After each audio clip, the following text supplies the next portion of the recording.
It was up to coach Peter Chisnell. Concentration was needed, some straight talking, and Chisnell was just the man to do that.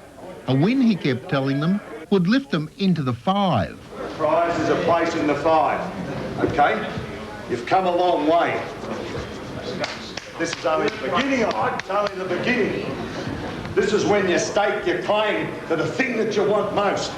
This is when you stake your claim to it. Make a claim on the 5, boys, make a claim. But it's got to be positive. Everything we do, we've got to feed that single handball out, we've got to run with the ball, and then we've got to deliver to a teammate in a better position than what you are. And then you run again. We get our hands on again, and we run it in, and we look for Dacky, OK? We look for Dacky. And you've got Badger. Remember, widen your vision as you're coming out of the centre. Think about the options. Don't waste the ball. Are you feeling nervous, Coach? No, not nervous, Jim, but, you know, we're just trying to get them thinking about the game now, and they're, I think they're ready. They're prepared to sacrifice things, so, yeah, I think they're ready to play. They're ready to march into the 5. I'll be trying, but as long as the side plays well and we win, that's more important than me for the goal. Today I've got Scott, so I'll be concentrating a fair bit on what he does and where he goes, so that's the man I'll be looking at. Chisnell keeps it pretty simple, with a lot of common sense thrown in, as he uses the blackboard to get a point across. Come on, look at this. Biff, be in front. Harass, run, tackle for our team. Comes New Norfolk, looking for that clash in the 5. David Young leading the side out, playing his 150th. Then it's up to the players as they go out to do battle with the Burnie Hawks, and at stake, a place in the 5. What was the feeling like in the club rooms, Noel? Good, Jim. I think we're bound for a pretty good game. They're a good side, Burnie, but I think we'll have their measure today. Well, there's 0 all on the scoreboard. Yeah, but they won't stay all that, mate, for long. At quarter time, New Norfolk are behind, but Chisnell keeps his cool. He knows they can improve. You just keep picking up your bloke and keep telling your player out around the ground that he's got to man up, OK? At half-time, they're still behind. The supporters, and there are plenty of them, are confident their beloved Eagles can still win. They'll win for sure. They never start Parker last quarter. Mrs. Chisnell in the New Norfolk stronghold at this critical time.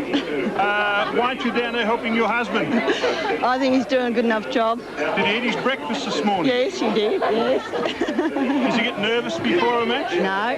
Was he confident he could be in the 5 by 5 o'clock tonight? Oh, yes, very confident. Despite the scoreboard, are you now still confident? Yes, still half a game to go. At three-quarter time, New Norfolk are still behind, but Chisnell has his faith in his players. Now look, it's there for the taking, boys. Yeah, come on, There's run. a place in the 5 there for you. Right, come on! It's on the boys. Right? It's going to take a lot of work. Now, I don't want to see their half-back flankers running, you half-forwards. Right? Half-forwards, hear me? Yes.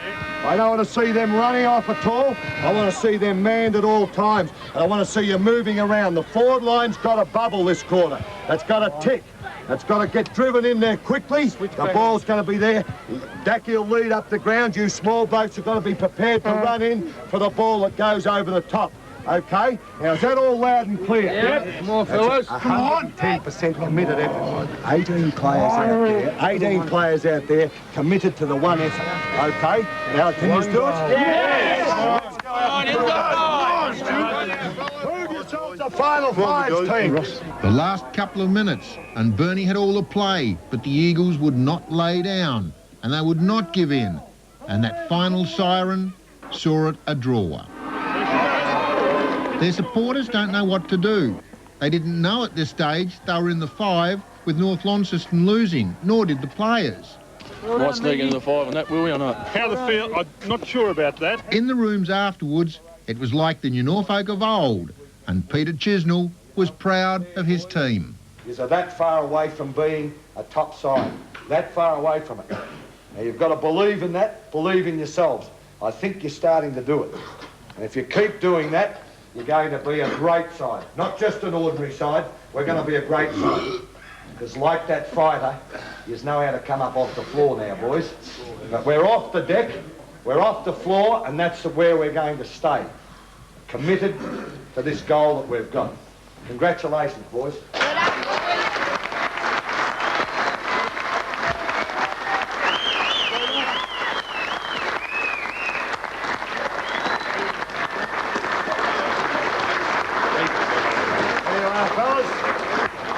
Teddy Timms, a well-earned drink for the boys, he said.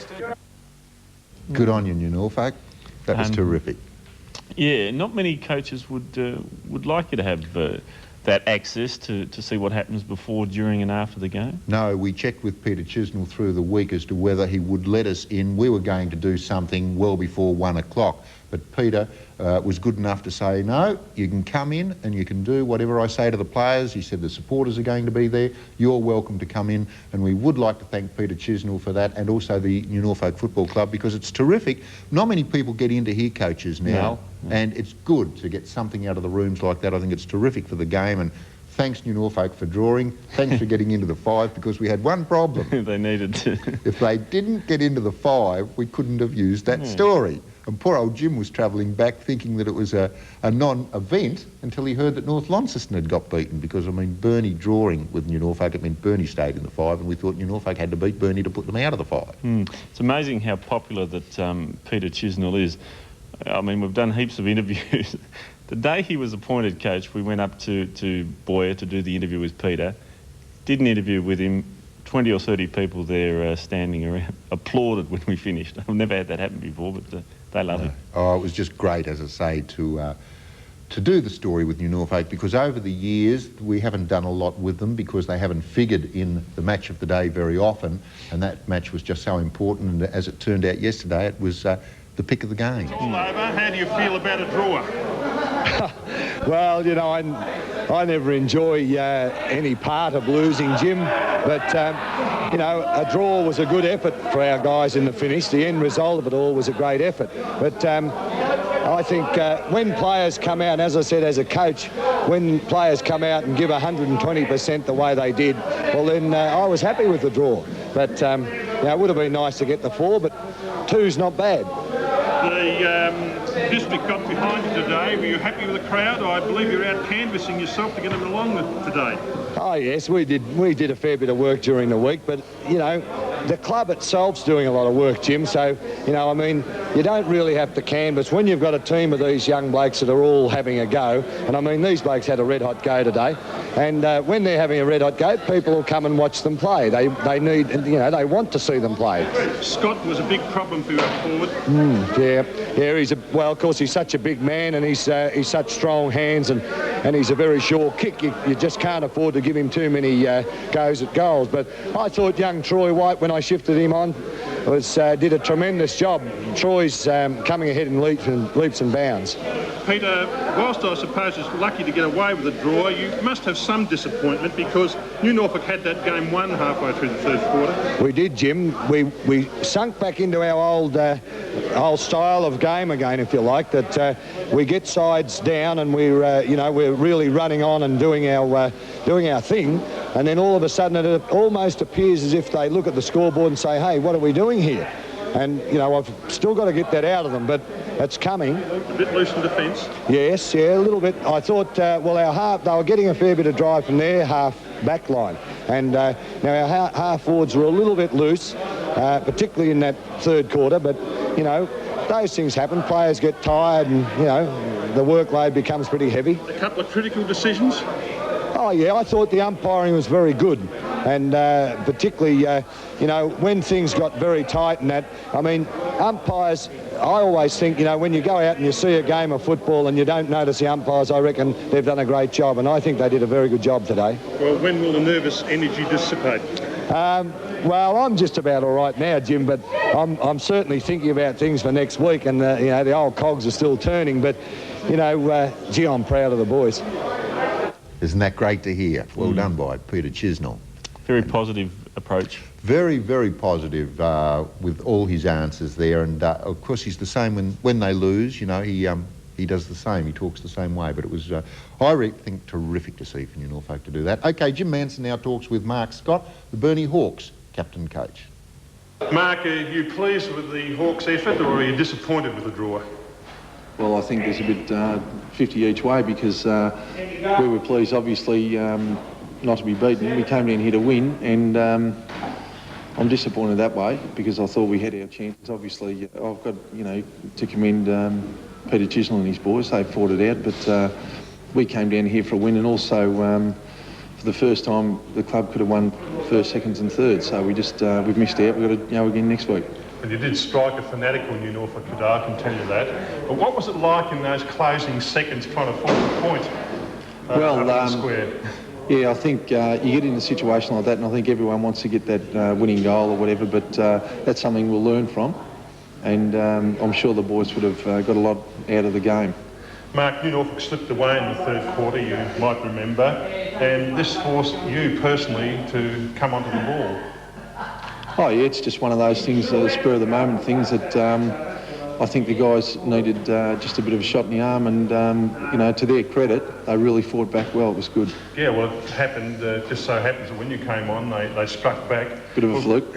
What's it like when you're stuck up in the square and the side isn't going all that well? Oh well, it is.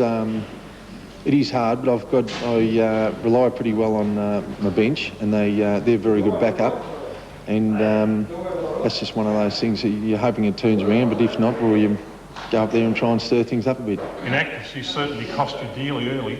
Yes. Like I said to Rat Herring after the game, and also myself, I missed an easy one late in the game, and also Rat, but we missed a couple early that should have put us in no doubt, so you can't blame Rat Herring for the last one. I wonder if you heard this. What did you think of the public address announcement in the last few minutes of the game urging your opponents on? Oh, I didn't really. You don't really hear it. I mean, I was just watching the ball, and hopefully we were concentrating on trying to get that extra point. Unusual though, wasn't it? Yeah, it is. Yeah, I've heard it before at other grounds. I mean, Sydney Swans use it pretty heavily, and that's even louder than that, so I'm pretty used to that. One final point, I did hear you commenting on a goal that may not have been a goal, one that struck the bottom of the post, perhaps. Any comments on that? Oh, no, that's just football. I mean, I was, 30,000 miles away from it, so I can't really comment, but I think one hit the bottom of the post, but that's the way it goes. Yeah, that's footy, and that's why it's such a good game. It's pretty controversial, isn't it? Burnie Hawks captain coach Mark Scott.